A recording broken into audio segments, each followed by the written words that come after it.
take up too much of your time tonight, but I was thinking about Merritt's story and kind of where he started to where he is now, and it's, to me, just such an incredible journey to kind of see that transformation happen. And I know that there are people out there, there are parents out there, there are students out there that don't think this is possible, that don't think that they can make it, that they can get better at math. And I kind of just wanted to dive into Merritt's story a little bit and talk to you as well, Carrie, about kind of where things started and where you guys feel like you are now. And, I'm hoping that you could maybe start us off, Carrie, on just kind of where you guys were when you reached out to me in the first place. I think it's when we first reached out, Merritt was, I think struggling with confidence in math. Mm-hmm. And I could tell that, if we didn't do something to help him out, that, he would start to just not like math. And I was determined that I thought that would be really sad. I didn't want that to happen with him. Yeah. And I didn't feel like I was able to help him very well. I felt like the math that they teach in school now is not similar to what I learned when I was doing math in school. So it was really hard for me to meet him where he needed at the time. And then especially as he got into high school math and it was higher level math, it was, it was stuff that I just don't use all the time. So I don't really remember it. So it was great being able to reach out to you and, find out how great it was working with you. Merritt's confidence went up and he started making big strides. And I think it just made a huge difference. Yeah, I could tell. I know Merritt and you and I have talked about it a little bit on some of our calls, but in the beginning, I don't even think a lot of students are in a position where they're like, oh yeah, I need help to master these concepts. And I think for you, it was like, oh, I just need to get started. How were you feeling at that point? Were you feeling like, I just don't even know if I need help at that point? So I remember I was actually one of those kids who thought that I wouldn't be able to flip it over, like what you're saying at the beginning. Yeah. I thought I'd always just kind of be not a little bit behind in math. Because that's kind of how I was until up to that point. I was always a little bit, it wouldn't be I wasn't in a horrible position, but I'd be in the spot where I'd be like, oh, if only I could do a little bit better. And and then as soon as we started working with you, the thing that was surprising to me is I didn't realize how badly I needed to relearn the basics. Mm-hmm. Because that's what we did. And we went straight to the drawing board and just completely restarted everything. And I had no idea how badly I needed that, because immediately it just reinforced everything that I learned. And then from there, it kind of just, as you know, math builds up from all the concepts that you've learned. And then if you don't have a good base, which is just classic arithmetic, then how are you going to be able to build up from that? It's really hard to do. So I was really, really thankful that you helped me get a really good base, because now with a really good base, I pretty much can take on any math and I usually don't have any issues with it. So yeah, I was going to say, you nailed it, man. The fundamentals is the key. Yep. When you think about what they're using at higher levels, it's the same stuff that you used in second grade, third grade, fourth grade, fifth grade. Yep. But the problem is that as we keep moving up the ladder, whether or not you go back and actually refine and rebuild those stairs that got you to that point is the main difference, right? Yeah. Yep. And I know throughout all of our sessions, I'm constantly adding those little things back in.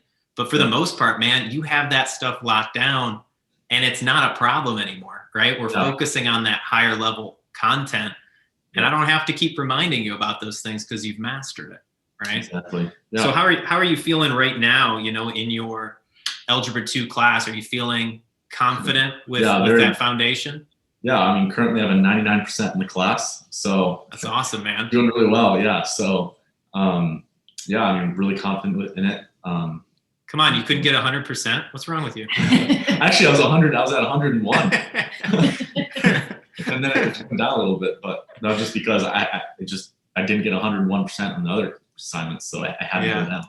But so it's just like I said, it's the new norm for me. I can't believe I always think about this. I can't believe I was actually that, I don't want to say behind, but like that on such a low level. Like I can't imagine that I was actually at that point, because I'm just, now that I'm here, it's like it's so automatic for me. I can just do so many things without any issues at all. So it's just, I remember I'd have to think about each little thing super hard. Now it's just like, okay, yeah, I still think about it because you want to be thorough, but at the same time, it's like, okay, now I can, like what you said, I can focus on the topics that really need to be focused on, and just now that I'm confident in my base structure of what I know. Yeah, absolutely. And how good does that feel to have that when you're getting a 95 to 99% on a test, where you're like, cool, I don't have to go back and like work harder now to catch up. Yeah, right. I see so many students that like bomb the first test, and then they're like, oh, I have to spend the next semester trying to like get back up to a B. Exactly. I'm like, we don't need to do that. Right. Yeah. Exactly. And I remember I would not do well on a test or something like that and be like, oh my gosh, now I have to retake it. And I was at the point where I just retake tests like every single time I knew how to test. I was like, all right, just gonna have to retake it and have to reteach myself after the test is over. Now I haven't really had to do that at all. So yeah. Really. Well, I know that you hit on a really big point, right? Which was the fundamentals, getting your base in place. And Kerry, he has killed it. Okay. Every time he's come into a session, he's working on that stuff and making sure that that's solid. And, that's, I think, the piece that a lot of people, they might not even know about, that they're missing. But there's another part that no one even talks about, right? And we kind of mentioned it a little bit, that people just want to know that it's possible. Right. Do you remember any of the thoughts that you had before you started?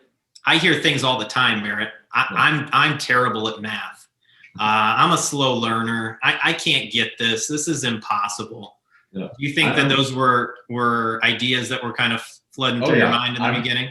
I remember third grade was the hardest year for me for math. And I was like, because I remember I was trying to learn fractions, I think. And I was like, I just was so far behind. The entire class was like way past that. I was like, I'm still stuck here trying to learn fractions. And that was when I was like, in third grade, I was getting stressed out. Like normally you don't really start getting stressed in school until like high school and stuff. In third grade, I was there. I was like, what the heck? I need to figure this out. And so now it's all figured out. Fractions are never an issue. So yeah. Do you believe that you can take on any class that is put in front of you? I'm not worried at all. I have no doubt, man. And that's that mindset shift that I think so many students have that they don't even know about, right? Those negative thoughts that kind of flood our minds, and they're automatic.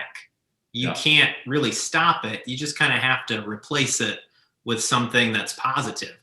Yeah. And I think so many students are missing that. And why are they having anxiety? Why are they depressed? And it's like, well, you're going to have anxiety if you're not confident in the things that you're doing, right? Exactly. Yep. And that's such a big piece. And, finally, I know during our sessions, Merritt, we're in higher level math. You're in Algebra 2 right now. And we are constantly pushing the boundaries even further than where you are, right? To say, hey, this is what you're learning right now, but I know you're going to be introduced to this here next week or 2 weeks, right? That's one thing that was extremely helpful for me. Especially happened, I don't know why, but especially last year in geometry, we go over like proofs and stuff like that, and all of a sudden be like, oh yeah, next week you're probably going to learn this X, Y, and Z proof, and then sure enough, next week, and I'd be like way ahead. I was like, let's go. I can just easily do it. What would you say is better, being proactive and learning it that way, or being reactive and seeing it for the first time? Yeah, I agree. Yeah. And, I just, like I said, those three things I see in you, across the board, that your mindset was completely changed. Yep. Transformative process, from when we started to where you are now. And you did that, though, because you were committed. You're like, okay, I want this. And you were consistent. It wasn't something you did once every 3 months. It was like, hey, we're meeting on that regular basis to kind of knock that stuff out. Yeah. Exactly. Right. And that really transfers over to other subjects too. And it did when he started preparing for the ACT as well, because he had that kind of mindset and confidence. And he's like, I want to I want to take that to that test. And yeah. And it's I the know, same thing. I know that we have started on that journey. And I mean, to see you take that information, I know it wasn't math related at that point, but for English, you knocked it out of the park because you're like, oh yeah, I need to learn these rules, and to go from a 19 to a 35, like how crazy is that? I know. Right? It was within like probably 2 months too. I did it. Yeah.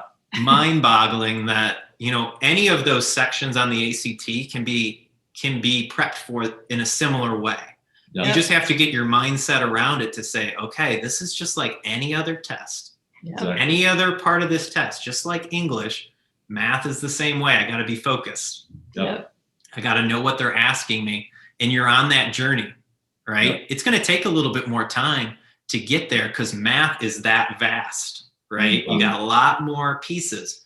But let me tell you, man, the stuff that you're learning with me, those fundamentals, they're all over that test. Guess what everybody screws up on? 2 plus 2, right?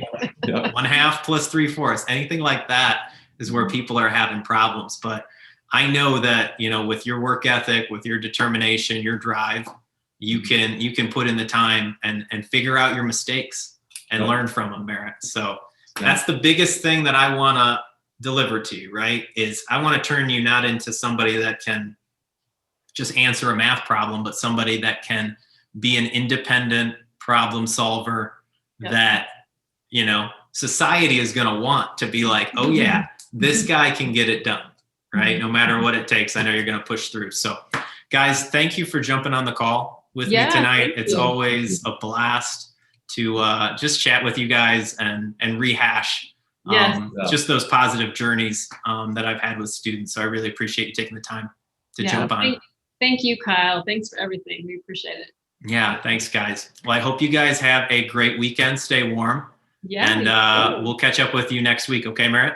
All right. Sounds good. All right, guys. We'll see you later. Have a good one. Take care. Bye.